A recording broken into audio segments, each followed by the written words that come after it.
আজকের ভিডিওটিতে মানব উন্নয়নের সক্ষমতার দৃষ্টিভঙ্গি সম্পর্কে আলোচনা করব। তো সক্ষমতার দৃষ্টিভঙ্গির জনক হলেন নোবেলজয়ী অর্থনীতিবিদ অমর্ত্য সেন। এই সক্ষমতার দৃষ্টিভঙ্গিতে উন্নয়ন বলতে যেটা বোঝায় সেটা হচ্ছে যে মানুষের নিজের পছন্দ অনুযায়ী জীবনযাপন করার সুযোগ ও স্বাধীনতা বৃদ্ধি করা, যাতে সে নিজের মতন করে বাঁচতে পারে। আর এই দৃষ্টিভঙ্গিতে দেখা হয় একজন মানুষ কি করতে পারে, কি হতে পারে এবং বাস্তব সম্ভাবনাগুলির উপরেতে তার কতটা নিয়ন্ত্রণ আছে। এবারেতে আসা যাক এই যে দৃষ্টিভঙ্গির যে গুরুত্বপূর্ণ যে উপাদান এই সম্পর্কে। তো ১ম উপাদানটি হচ্ছে কার্যক্ষমতা। অর্থাৎ এখানেতে যেটা বলা হয় সেটা হচ্ছে যে কোনো ব্যক্তি কি অর্জন করেছে বা কি অবস্থায় আছে তাকে বলা হয় হচ্ছে কার্যক্ষমতা। অর্থাৎ শিক্ষা গ্রহণ, সুস্থ থাকা কিংবা রাজনৈতিকভাবে অংশগ্রহণ ইত্যাদিই হচ্ছে কার্যক্ষমতার মাপকাঠি। এবারেতে পরের যে উপাদানটি আছে সেটা হচ্ছে ক্ষমতা বা সম্ভাবনা। এখানেতে যেটা বলা হয় যে ক্ষমতা বা সম্ভাবনা হলো ব্যক্তির সামনে থাকা বিকল্পগুলির সেট তৈরি করা বা অনুসন্ধান করা। আর ব্যক্তিটি এই সম্ভাব্য বিকল্পগুলি থেকে কি করতে পারে তা বেছে নিতে পারে পারবে। তো দেখো এই যে বিষয়টা আছে এটাকে একটা উদাহরণ দিয়ে আমি তোমাদেরকে একটু বুঝিয়ে দেওয়ার চেষ্টা করছি। ধরো একজন ব্যক্তি আছে, ধরো এ নামক একজন ব্যক্তি রয়েছে। এবারেতে সে ধরো কোনো কলেজেতে সে ভর্তি হবে। এবারেতে সেই কলেজে ভর্তি হওয়ার ক্ষেত্রে তার কাছে ধরো ৩ টে কলেজের অপশন রয়েছে তার সামনেতে। তো এবারেতে এই ৩ টে কলেজ হচ্ছে ভালো মানের কলেজ এবং এই যে ব্যক্তিটি রয়েছে, এই ব্যক্তিটির সেই সামর্থ্য বা আছে বা সে এই ৩ টে কলেজের মধ্যে যেকোনো একটি কলেজেতে সে ভর্তি হতে পারে। অর্থাৎ ভালো কলেজেতে সে ভর্তি হতে পারে। কিন্তু দেখা যায় যে সে হয়তো কোনো কারণেতে দেখা যাচ্ছে যে সে এই ৩ টে কলেজের মধ্যে কোনোটিতেই সে ভর্তি হলো না। অর্থাৎ তার কাছে এই ৩ টে ভালো কলেজেতে ভর্তি হওয়ার সব রকম সামর্থ্য, সম্ভাবনা এবং তার ক্ষমতা থাকা সত্ত্বেও সে এই কলেজেতে ভর্তি হলো না। কিংবা এও বলা যায় ধরো একজন ব্যক্তি আছে তার খিদে লেগেছে, সে কিছু খাবে কিন্তু সে খেলো না। তো এক্ষেত্রেও ব্যাপারটা ঠিক তেমনই, অর্থাৎ এই যে তার সামনে বিকল্পগুলো রয়েছে, যেমন এই ব্যক্তির সামনেতেই ৩ টে কলেজের বিকল্প আছে এবং এই আম সম্ভাব্য যে বিকল্পগুলি থেকে সে স্বাধীনভাবে, সক্ষমভাবে সে কোন বিকল্পটা বেছে নিতে পারছে বা বেছে নি নেম নিতে নাও সে পারে। তো সেইটাকে বলা হয় হচ্ছে এই দৃষ্টিভঙ্গিতে এই ক্ষমতা বা সম্ভাবনা। এবারে তো দেখো পরের যে উপাদান যেটা রয়েছে, যেটা এই দৃষ্টিভঙ্গির অন্যতম গুরুত্বপূর্ণ উপাদান, সেটা হচ্ছে স্বাধীনতা ও দায়িত্ববোধ। এখানে তো দেখো যেটা বলা হয় সেটা হচ্ছে যে একজন ব্যক্তির নিজের লক্ষ্য, সিদ্ধান্ত এবং জীবনের পথ বেছে নেওয়ার অধিকার ও সক্ষমতা রাখে এবং সেই দায়িত্ব অনুভব করে। অর্থাৎ এই দৃষ্টিভঙ্গিতে এই যে স্বাধীনতা এবং দায়িত্ববোধের বিষয়টিতে যেটা বলা হয় দেখো, যে একজন ব্যক্তি তার নিজের লক্ষ্য এবং সিদ্ধান্ত এবং সে জীবনেতে কি হতে চায়, আম সেই যে পথ সেই পথ বেছে নেওয়ার যে অধিকারটা তার আছে, সে স্বাধীনভাবে সেই পথ আ টা বেছে নিতে পারে এবং সে সব রকমভাবে সেই পথটা বেছে নেওয়ার জন্য সক্ষম। মানে এই সক্ষমতা সে রাখে এবং সেটার আ জন্যে যে দায়িত্বটা, সেই দায়িত্বটাকেও সে কিন্তু অনুভব করে। এইটা। এবারে দেখো আরেকটা বিষয় এখানেতে বলা হয় যে এই দৃষ্টিভঙ্গিতে বিশেষ করে এই স্বাধীনতা এবং দায়িত্ববোধের বিষয়টিতে যেটা বলা হয় যে এখানেতে শুধু বেঁচে থাকা নয়, মানুষ যে শুধু বেঁচে থাকবে তা নয়। মানুষ কিন্তু অনেকভাবে বেঁচে থাকতে পারে। সে কিভাবে বাঁচবে, কেন বাঁচবে, মানে তার পিছনের যে যুক্তি নির্ধারণেতে সে সক্রিয় থাকবে। অর্থাৎ তার জীবনের একটি লক্ষ্য আছে। তার জীবনেতে যে লক্ষ্যটি রয়েছে সেই লক্ষ্যটিতে পৌঁছাতে তাকে যে সিদ্ধান্তগুলো নিতে হয় এবং যে পথগুলো অতিক্রম করে তার সেই লক্ষ্যতে সে পৌঁছায়, সেইটার নেওয়ার অধিকারটা তার কতটা আছে এবং সেটা নিতে সে কতটা সক্ষম, সেই বিষয়টাই হচ্ছে এখানকার মানে এই দৃষ্টিভঙ্গিতে বলা হয়ে থাকে। তো বিশেষ করে এই স্বাধীনতা এবং দায়িত্ববোধের বিষয়টি যখন ব্যাখ্যা করা হয় তখন। এবারে দেখো এখানেতে ডক্টর অমর্ত্য সেন খুব সুন্দরভাবে এখানেতে ৫ টি স্বাধীনতার মানে কথা বলেছেন। কি ক্ষেত্রে সেই স্বাধীনতাকে আমরা আ মানে স্বাধীনতার যে বিষয়টা আছে সেটা কি, কি ক্ষেত্রে হতে পারে? তো দেখো এখানেতে উনি যে ৫ টি স্বাধীনতার কথা তার উনার এই তত্ত্বে যেটা উনি আলোকপাত করছেন সেটা হচ্ছে যে সামাজিক সুযোগ সুবিধা বৃদ্ধি। তো মানে সুযোগ সুবিধা বৃদ্ধি শুধু নয়, সামাজিক সুযোগ সুবিধাকে নিশ্চিত করা।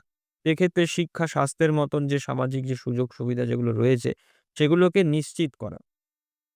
দ্বিতীয়ত হচ্ছে দেখো যে রাজনৈতিক স্বাধীনতা আ প্রদান করতে হবে দেশের মানুষকে যে অর্থাৎ এই গণতন্ত্র এবং মুক্ত গণমাধ্যম অর্থাৎ সরকারের বিরুদ্ধে গিয়ে তুমি যদি বা সরকারের কোনো নিয়ম নীতির বিরুদ্ধে তুমি যদি কোনো সমালোচনামূলক আ বা কোনো কথা বলো, তো সেক্ষেত্রে তোমাকে সেটাকে সেই কথা বলা থেকে কোনো শাস্তি বা বাধা দান করা হবে না। মানে শাস্তি প্রদান করা হবে না বা বাধা দান করা হবে না। তো সেইটা কিন্তু এই মুক্ত গণমাধ্যম বা যে সমস্ত সংবাদ মাধ্যম যেগুলো থাকে, তারা যাতে স্বাধীনভাবে সেই মত প্রকাশটা করতে পারে এবং সুস্থ গণতন্ত্রের পরিবেশটাকে আ তৈরি করা।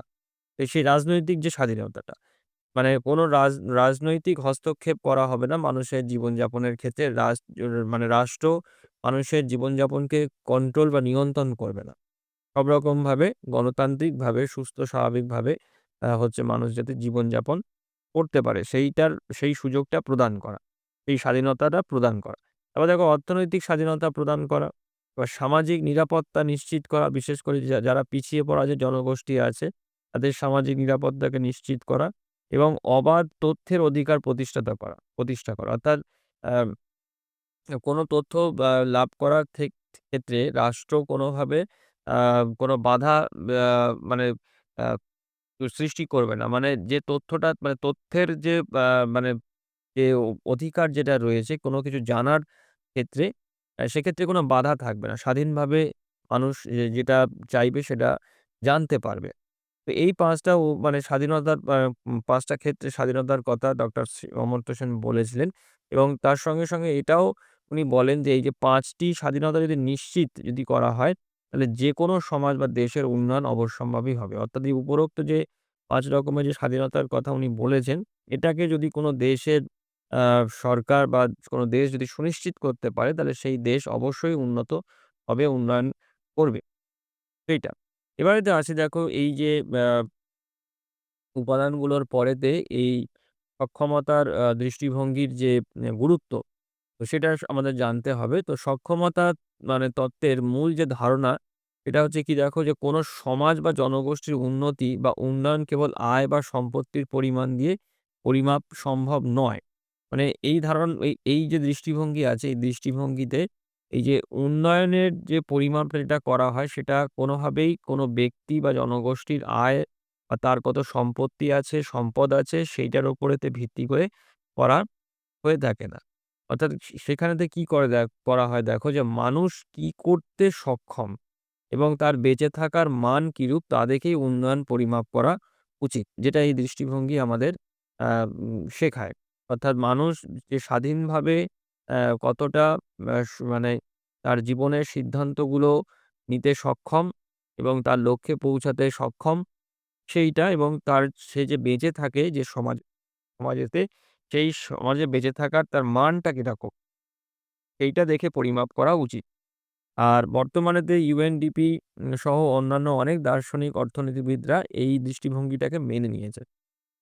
এবার দেখো তারপরেতে যে গুরুত্ব যেটা রয়েছে দেখো যে এই ধারণা বাস্তব উন্নয়নের প্রকৃত অর্থ তুলে ধরে। অর্থাৎ কিনা এই সেই সঙ্গে এই মানুষের জীবনের যে স্বাধীনতা ও বিকল্প বেছে নেওয়ার যে সুযোগ বৃদ্ধি করে। তার সঙ্গে দেখো এই ধরনের মানবিক মর্যাদা, ন্যায় বিচার, ব্যক্তির বিকাশ ও নৈতিক মূল্যবোধ গুরুত্ব পায়। তার পাশাপাশি দেখো সরকার ও নীতি নির্ধারকরা অর্থনৈতিক উন্নয়নকে সরিয়ে নানাবিধ সামাজিক ন্যায় বিচার প্রতিষ্ঠার নির্দেশ পায়। তার সঙ্গে দেখো এখানে আরো যে গুরুত্ব রয়েছে সেটা হচ্ছে দারিদ্র্য, বৈষম্য এবং প্রতিবন্ধকতা ইত্যাদিকে মানুষকেন্দ্রিক দৃষ্টিতে দেখা হয়। যার ফলে কোনো দেশের বা সমাজের প্রান্তিক ও অসহায় মানুষের অবস্থান বুঝতে সুবিধা হয়। আর বর্তমানে দেখো এই অমর্ত্য সেনের এই যে সক্ষমতার যে ধারণা আছে সেই ধারণার উপরেই ভিত্তি করে এই হিউম্যান ডেভেলপমেন্ট ইনডেক্স বা মানব উন্নয়ন সূচক তৈরি করা হয়। আর যেখানেতে আয় ছাড়াও মানে আয়টাকে প্রধানতা না দিয়ে প্রাধান্য না দিয়ে জীবন প্রত্যাশা এবং শিক্ষা ইত্যাদি যে বিষয় যেগুলো রয়েছে জীবনযাত্রার যে মান এগুলোকে যুক্ত করা হয়েছে। এবারে আসি সব শেষেতে এই দৃষ্টিভঙ্গির কিছু সীমাবদ্ধতা আছে। তো সেই সীমাবদ্ধতাগুলোকেও আমাদের জানতে হবে। তো কি আছে দেখা যাক। তো ১ম এ দেখো যেটা রয়েছে সেটা হচ্ছে যে কোনো মানুষের সক্ষমতা বা ক্যাপাবিলিটি ঠিক কতটুকু সেইটা পরিমাপ করা বা বোঝা বেশ কঠিন। এটা এই যে ধারণাটি আছে তাই কিছুটা হলেও একটু দুর্বল করে দেয়। যে ব্যক্তি কতটা সক্ষম সেটা কোনো যন্ত্রের মাধ্যমেতে পরিমাপ করা বা সেটাকে বোঝাটা মানে যন্ত্রের মাধ্যমে তো পরিমাপ তুমি করতে পারবে না কোনো ব্যক্তি কতটা সক্ষম। আর বিভিন্ন ডেটার সাপেক্ষে বা তার জীবনযাত্রাতে নেওয়া বিভিন্ন সিদ্ধান্ত থেকে সেটাকে বোঝা যায়। তো সেইটা কিন্তু বোঝাটাও বেশ কঠিন ব্যাপার। তারপরেতে দেখো যেটা রয়েছে যে ব্যক্তির অভ্যন্তরীণ অনুভব আ তথা স্বাধীনতা কিংবা বিকল্প বেছে নেওয়ার যে ক্ষমতা, বিষয় সঠিক তথ্য সংগ্রহও কিন্তু বেশ জটিল ও ব্যয়বহুল। তার সঙ্গে দেখো যে প্রান্তিক ও অসহায় মানুষের পছন্দ এক হয় না। এই ব্যক্তিগত পছন্দ এবং মূল্যবোধের বিভিন্নতা বিভিন্ন সমস্যা তৈরি করে থাকে। তার সঙ্গে দেখো মানুষের পছন্দের সব রকম বিকল্প থাকা উচিত। কিন্তু ঠিক কতটা বিকল্প এবং কোনগুলি তার জন্যে প্রয়োজন এ নিয়ে সুনির্দিষ্ট কোনো নির্দেশনা এই ধারণাতে নেই। যে বিকল্প যে থাকবে মানুষ বিকল্পগুলোর মাধ্যমেতে মধ্যে থেকে কোনো একটিকে স্বাধীনভাবে আ যে সিলেকশন করবে বিভিন্ন ক্ষেত্রতে সেই যে বিকল্পটা সেটা কতটা, কত পরিমাণ থাকা দরকার সেইটা কিন্তু স্পষ্ট করে এখানেতে কি করতে বলা নেই। আর সর্বোপরি দেখো যে বড় দেশের পক্ষে কিংবা দুর্বল অর্থনৈতিক কাঠামো যুক্ত কোনো সমাজেতে এই ধারণা বাস্তবায়ন প্রায় অসম্ভব।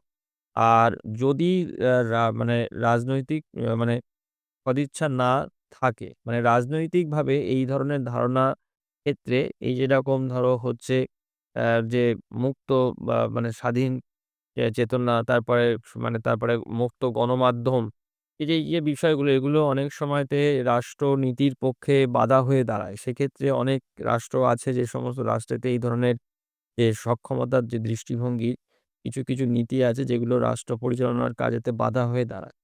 তো যে কারণে যে রাজনৈতিকভাবেও এই নীতিটাকে সমাজেতে সঠিকভাবে মানে প্রয়োগ করার ক্ষেত্রেও একটা অনীহা দেখা যায়। আর বিশেষ করে বড় দেশের পক্ষে তো এটা খুবই কষ্টসাধ্য। আর তার সঙ্গে যদি কোনো দেশের অর্থনীতি দুর্বল হয়, অনুন্নত দেশ হয় সেক্ষেত্রেও এই ধরনের দৃষ্টিভঙ্গি বাস্তবায়ন করা যথেষ্ট কষ্টসাধ্য। আর সর্বোপরি যেটা হচ্ছে যে এই রাজনৈতিক সদিচ্ছা থাকাটাও খুব দরকার। দেশের রাষ্ট্রনেতাদেরও এই ধারণাটিকে মানে এই নীতিকে বাস্তবায়িত করার একটা সদিচ্ছা থাকা দরকার আছে। তবে দেখা যায় যে কিছু ক্ষেত্রে এই যে স্বাধীনতা ভোগ করার যে বিষয়টি আছে সেই সমস্ত জিনিস রাষ্ট্র পরিচালনার কাজে বাধা হয়ে দাঁড়ায়। তো সেক্ষেত্রে অনেক রকম সমস্যার সৃষ্টি হয়। তো যে কারণেতে এই সদিচ্ছাটা অনেক ক্ষেত্রে থাকে না এই ধরনের দৃষ্টিভঙ্গি আ মানে প্রণয়নের ক্ষেত্রে। তো এই হচ্ছে এই দৃষ্টিভঙ্গির একটি সংক্ষিপ্ত আলোচনা। তো আশা করি এই আলোচনার মাধ্যমে তোমরা এই দৃষ্টিভঙ্গিটি সম্পর্কে জানতে পেরেছো। তো আজকের ভিডিওটি আমি এখানেতেই শেষ করলাম। সবাই ভালো থেকো। Thank you.